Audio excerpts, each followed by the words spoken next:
From MLU headquarters in Philadelphia, this is Cleats and Cufflinks. All right, let's get into our first segment. Segment one. We have all sorts of stuff piled up for us. Segment one is going to be, I feel like, a regular segment on this show for the next 12 months or so, which is our new sponsor segment. We're going to talk about the new sponsors that come on board. We've been so happy with the work that our sales team has done. And, you know, I think we're going to have new sponsors to introduce each time we record, judging from the pipeline those guys have put together. Mm-hmm. So today we're going to talk about 4 different deals. First of all, new signing with Innova. Mm-hmm. Re-upping. Yes. So, the first deal we had with Innova was a 2-year deal. A great deal in that they helped us redesign the Innova Pulsar to fit the pro game. And we helped them too. Like it was all together, yeah, right? together we worked together to design a disc that would be able to take its place in Ultimate. That's also why I'm wearing this hat today. You are. Got the Innova hat on today. They gave this to me. I know. Did you get a hat? I did not get a hat. Then that's an example, maybe, of something, but I wouldn't read into it. I got some discs. Okay. For the disc golfing. Who doesn't? But yeah, so it was a 2-year deal, and at that point, though, it was still, even though they had committed to redesign the Pulsar, they had worked us into their retail program, packaging, the deal itself was still kind of a dip your toe in and test the waters kind of deal. The 3-year deal that we just signed with them is a reflection of their long-term commitment to both the MLU and to the sport of Ultimate, and we could not be happier to have worked that out. It's a cannonball into the pool. It's not a toe. Yeah. It's a cannonball. It's heavy artillery. Yeah, I want to thank David Shope, yep, Zeb Campbell, and Harold Duvall. Fantastic 3 guys. I will say that we do have a special package on your way. We got something being sent to them if they're hearing this. Yeah, you earned. They definitely earned it. There's a lot of inside jokes there, but don't ever drink a strawberry. Don't drink an F beer. Yeah, that's what they're rated. So we went to a bar with them. And they had where were we? Rock Hill, North Carolina. And the bar had all their beers, and they had grades to them. So A was a phenomenal beer, and F was a terrible beer. Yeah, sort of like A is my grade most of the time, and F would be reflecting sort of your performance. See, here's what I don't like. You're not good at this. I know, I'm terrible at the insults. You're a failure at it doesn't insults. work that well, yeah. See how I put it on you? I'm phenomenal at insults. You're an A at insults. So we played a game of darts. Yeah. And I have to admit that we don't lose in darts together a lot. No. But they beat us, and then we had to buy them an F beer, right? Yeah, it was a trade-off. Whoever lost had to buy a round of F-rated beers for the other team. Right, so they beat us the first round and got us Budweiser. Yep. Then we beat them the second round and got them Budweiser, something like that. And then they won, and they got Strawberritas. Strawberritas. Which tasted like cough syrup with a hint of cough syrup. The funny part is the first sip you took, wasn't bad. You were like, oh, this is nice. The second sip, you had the reaction that I had immediately. It was like allergic. Oh. So anyway. So we're not getting sponsored by them anytime soon. No. And no offense, Strawberrita, but we're just not your Don't demographic. Want it. Wrong demographic. Yeah, you could give us all the things. Just cases of it. Yeah. I could picture this happening. But if you want a good prank to play on somebody, Strawberita. Yeah, get them a Strawberita. I'm fine with that. And I would like to hear if anybody out there actually likes this product. Nope. I would love to know what kind of difficulties you've had in your life leading up to now that have so ruined your ability to enjoy the world. The other thing you should do is tell, because Nick, you are a beer connoisseur. Yeah, you would, yeah. Beer drinkers out there, I'd like to know what's your best F beer. Oh, that's a good question. And your best A beer. Best F beer, best A beer. So yeah, what is your best lowest rated beer? Right. And also then your favorite beer. Let's see what your scale is. And you can tweet it at Nick Darling. Yeah, at Nick Darling. Send it out. I like that. Okay. So awesome deal with Innova. Couldn't be more excited. 3 years kind of really puts that to bed. Like all we got to do now is do lots of work, and that's exciting. Plus, there's more distribution and all sorts of stuff, and they're motivated to have a lot of kids and people using the Pulsar. That's the thing I like the most. This deal does have a lot in it that speaks to youth development and to growing the game. And I they've done such a good job with that on the disc golf side. They've been so committed to that for years and have done amazing things with that game. The fact that they're shifting a good amount of their attention over to Ultimate is going to be a big help in our efforts to develop the youth programs. Yeah. So you know how people held on to the Whammo when the Discraft came along. Now you got a new story. I guess we'll see. We'll see how the Pulsar fares up. But they're certainly putting forth the effort. We're certainly 100% behind them. So I'm excited to see the landscape of what disc is used over the next months and years. It's going to be fun to watch. Yep. All right, what's the next one? So the next one is Nike Ultimate Camps. So we just signed a deal with Nike Ultimate Camps, and you are actually more involved in this than I was. Maybe you can enlighten. And Billy Sickles. And Billy Sickles, of course. He got the contacts there, but we worked with Sierra Levinson there. And very enjoyable conversation. They're so confident in what they do and the camps they run. We're going to be running camps in Philadelphia, Boston, and Portland this year at a minimum. And they basically are just pros at making camps work and making it really simple for people who run them to just do what they do best, which is teach. Yeah, and they have all the logistics down, all the procedures for running the camp down, all the legal stuff, all that stuff. So what we're providing is the ultimate expertise in the players. Yeah, and I think it helps us streamline stuff. It has the great Nike brand behind it. It's just great stuff. I mean, I feel that we've gotten pretty darn good at how to run a camp. And Ultimate Frisbee is unfortunately... Let's talk here. Let's go on that. Do we have time? What time is it? I'm gonna take up time. Let's take up some time. We're not going to get to all the things. This is a good little talk for us to have because soccer is the worst sport in the world. We all agree on that.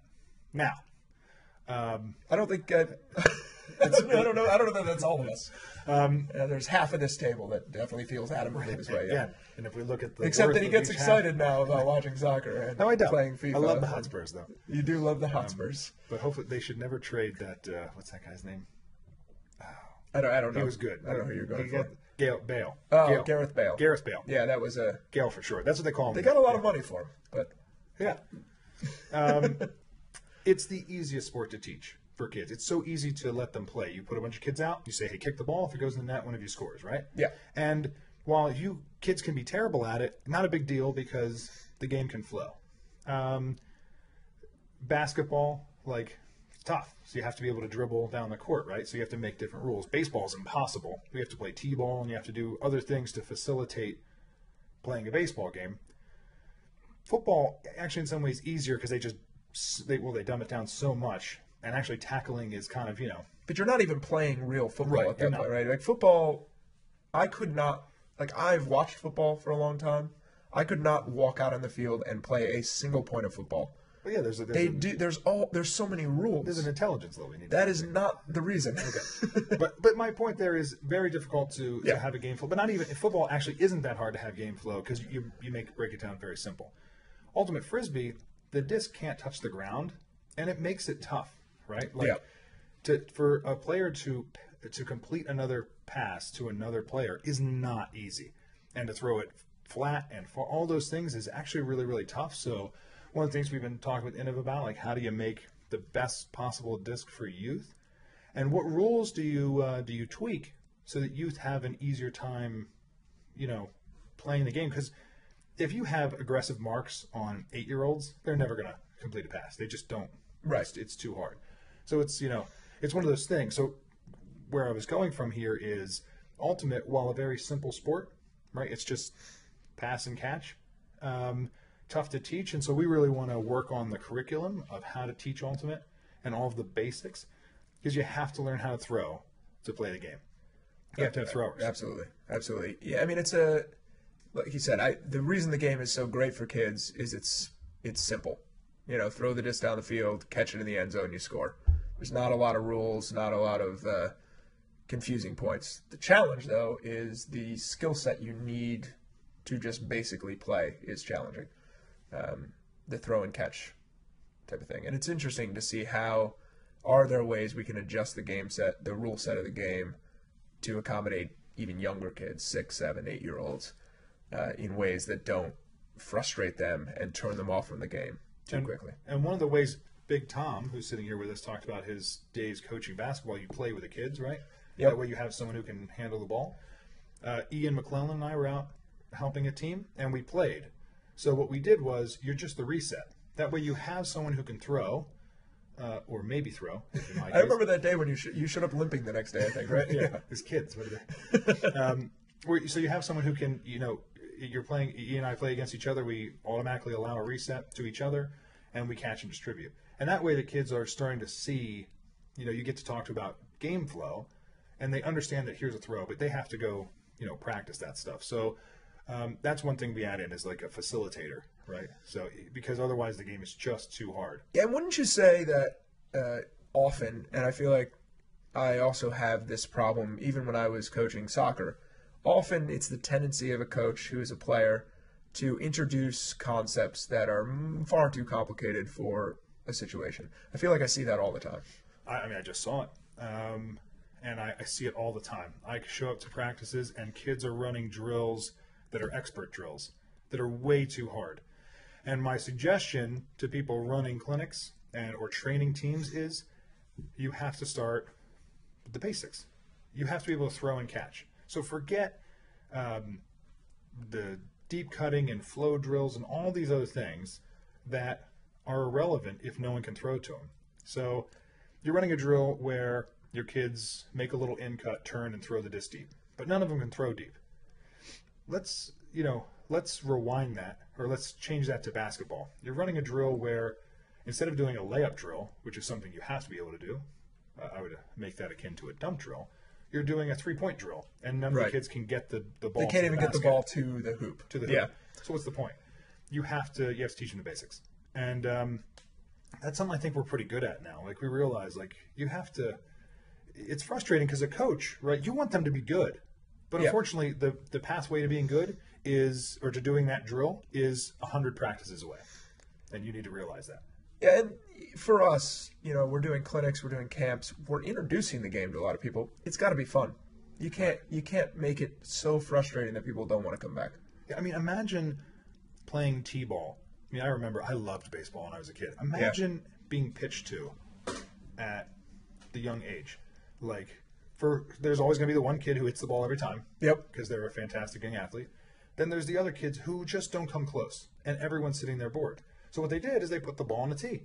Now you have more play. It's still hard. I umped t-ball, and I saw a lot of kids strike out. Yeah, I mean, it's still hard, right? It's still hard. Think about it. You're swinging a stick at a ball. Yeah. You have to have good hand-eye coordination, which some people don't get until they're, how old am I? I don't know. All I'm saying is in the games that I coached, the T had a great ERA. It's a good T. The expert T. So finish that Got up. a little off topic, but I love getting off topic. Nike Ultimate Camp's very exciting. It's going to be great. If we can hit this one right and do this, we'll be running. They only ran 10 camps last year, 9 camps. 9 camps. So what I want to see is, I have big lofty goals, but we should be running 50, 60 camps in 2 or 3 years. 3 or 4 years. I agree. It should just be monstrous amount of and huge camps. Kids love to play this game. Let's get it out to them. Yeah, I mean, a friend of mine sent his kid to baseball camp. This kid is now a prospect for AAA. Really? Yeah, he's 18 years old. 6'5", 235. Okay. 92 mile an hour fastball. Oh my goodness. And strokes the ball like a pro. And you know what? You know what's lucky about this kid? And you're going to hate him because he has it so good. One of his teachers was Cole Hamels. Cole Hamels would come teach him. That'll help. So Cole doesn't know much about pitching. No, not a lot. And even less about hitting, but it helped him. So, yeah. So, I mean, this kid is so anyway, my point there was they would send him to baseball camp. Take a guess how much it was for 1 week of baseball camp.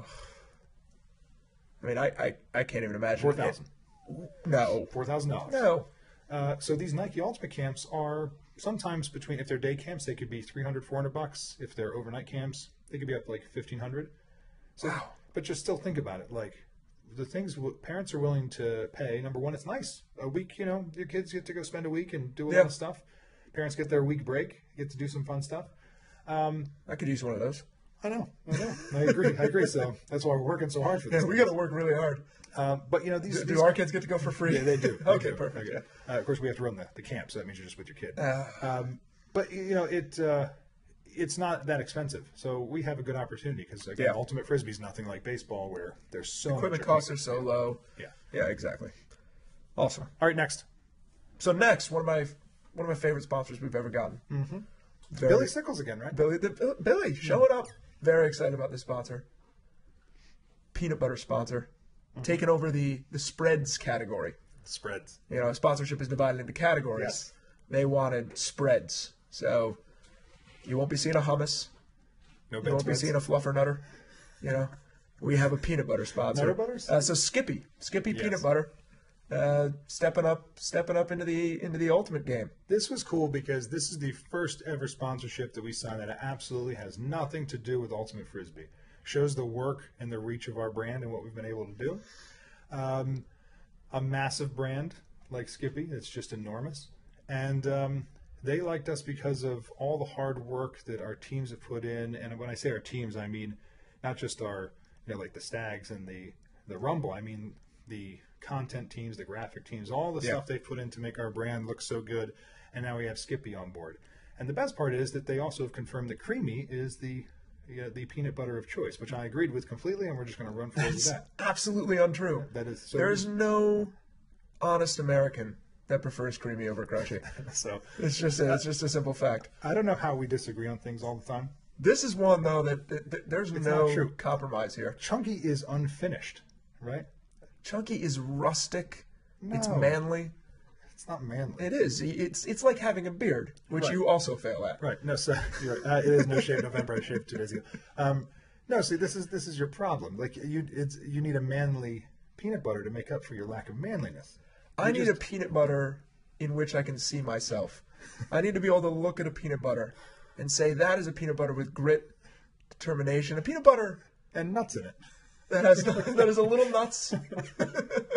Oh, there's so many. I actually so like many things. Where are we I going like with this? chunky peanut butter so much that I would literally, if you just gave me a crushed up can, that's what I would spread on there. look.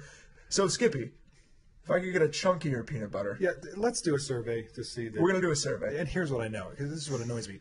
Chunky peanut butterists, the chunkist, they're more vocal. Your creamy people are confident in their creaminess. They don't feel the need to tell everyone about how great the cream. So you're going to win the. Your this creamy thing. people are lazy. They're not They don't lazy. want to chew extra. They're they want it smooth. all ground up. They're the same people that. Do you eat crabs with the shell on? You don't have Yeah. Doesn't everybody? a crunchy crab. I go right through the crab. Man, I've been eating crabs on. No, look, look, we'll find out. Let's just do. We're gonna find out. What's the hashtag? We'll create a survey that also includes some other questions, so we can gauge the attributes But of why a don't creamy eater versus a chunky Why don't eater. we just do hashtag chunky Skippy or hashtag creamy Skippy, and we'll see which. You want to do a Twitter kind Yeah, of we'll do a thing. Okay, we'll start with. I still want to do the Facebook survey. We're gonna do some things. We'll do some surveys, some but things. just for us. All right, so for us, for the Cleats and Cufflinks, Creamy Skippy. yeah, give See, it us sounds give us a creamy. Skippy, is it crunchy or chunky? We should know this. Chunky? Brand wise, what See, do they? you don't even know. Oh, What is it, Tom? it's chunky. Chunky. What did I say? I don't know. Crunch bar? Crunch bar. Okay. Crunch bar crunch. Anyway, Chunky very people. excited to have Skippy. I think that we do our job as we know we're going to do, because they're toe dipping with us. Yeah. Yeah. This is their first end. So. They're going to be. I already know. It sounds maybe too bold, but they're going to be really happy with us. We do a good job with activation, and I'm looking forward to talking to them next year. I mean, I'm so confident in this. My wife has made the complete changeover. We're a Skippy household. Yeah. Full on Skippy. You just reminded me that I got to meet Timmy Pearson for the first time while I was in Portland, and so I had to bring that up. Yeah. If you get a chance to meet Timmy Pearson, go meet him. That's what nutty peanut butter will remind you No, of. creamy. He's smooth. Oh, He's smooth. no. So move on from it, because remember, hashtag creamy creamy Skippy, Creamy Skippy, hashtag crunchy Skippy. crunchy, Chunky. chunky. See, you don't even know. chunky Skippy. Chunky Skippy. Chunky Skippy. All right, now, last deal. So the last deal, some of you may have noticed this past weekend that we had a little bit of fun with our. A little bit of. We had a lot of fun with our MOU shop. Mm-hmm. A lot of you were following along. We know from Twitter and from Facebook. Some of you believed our ruse that we had been hacked and offered help to us, which was very nice. And I'm going to hook you guys up too. I have a few people on Twitter. I'm going to hook up with some cool discounts and gear, because you truthfully came to the rescue and wanted to help us out, and I appreciate that so much. We have such cool fans. Yeah. Like they came in, were like, here, do this, shut the server off.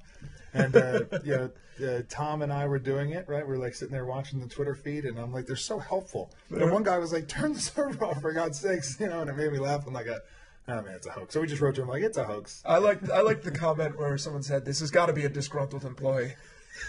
And I said, nope, it's actually like 4 or 5 disgruntled employees. It's all just gruntled employees. 2 of them actually started the thing. So, boy, it certainly worked for getting the buzz out. It didn't stop, did it? Yeah, I got the buzz out. And so basically, here's what happened. Here's the sort of timeline of it. A couple months ago, we signed a fantastic deal with this store. Mm-hmm. This store, as most of you probably already know, is a large online retailer. A growing online retailer. They've been making huge strides in delivering ultimate gear, disc golf gear, freestyle gear out into the world. And we signed a big deal with them where they're going to take over our online store, manage all the customer service and fulfillment, help us develop new products, do all the things that we've been doing in the house for the last couple of years, and sort of take some of that burden off of us.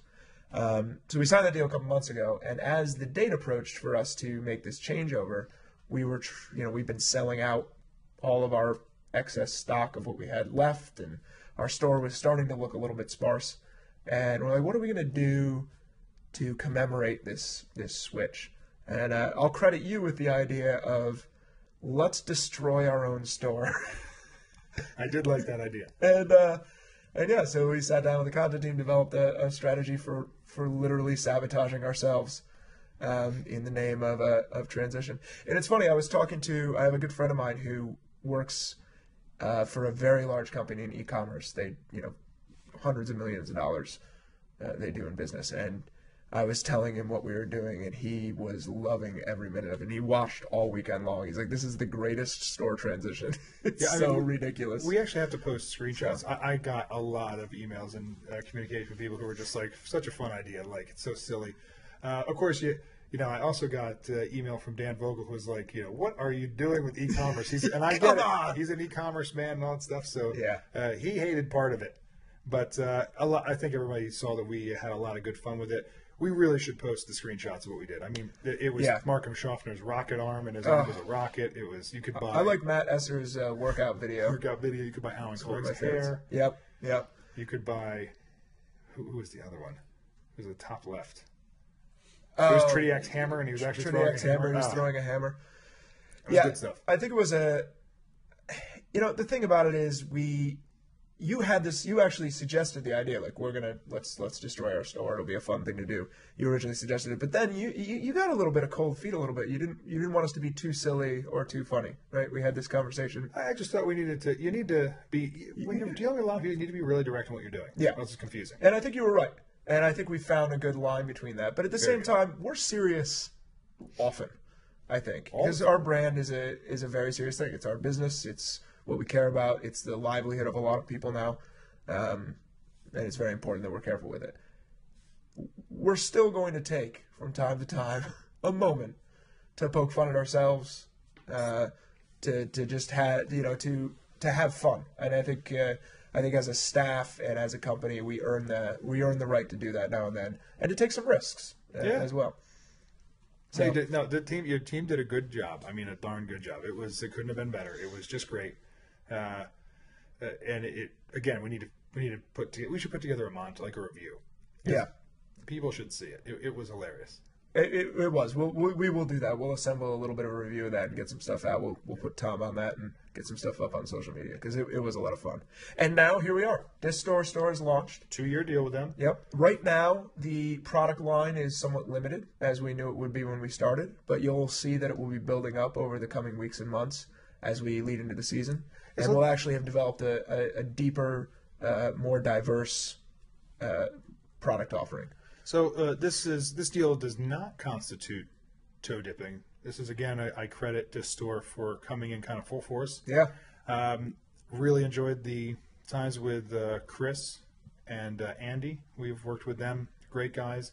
When I first talked with them, I said, "What's your key? Like, why should we go with you?"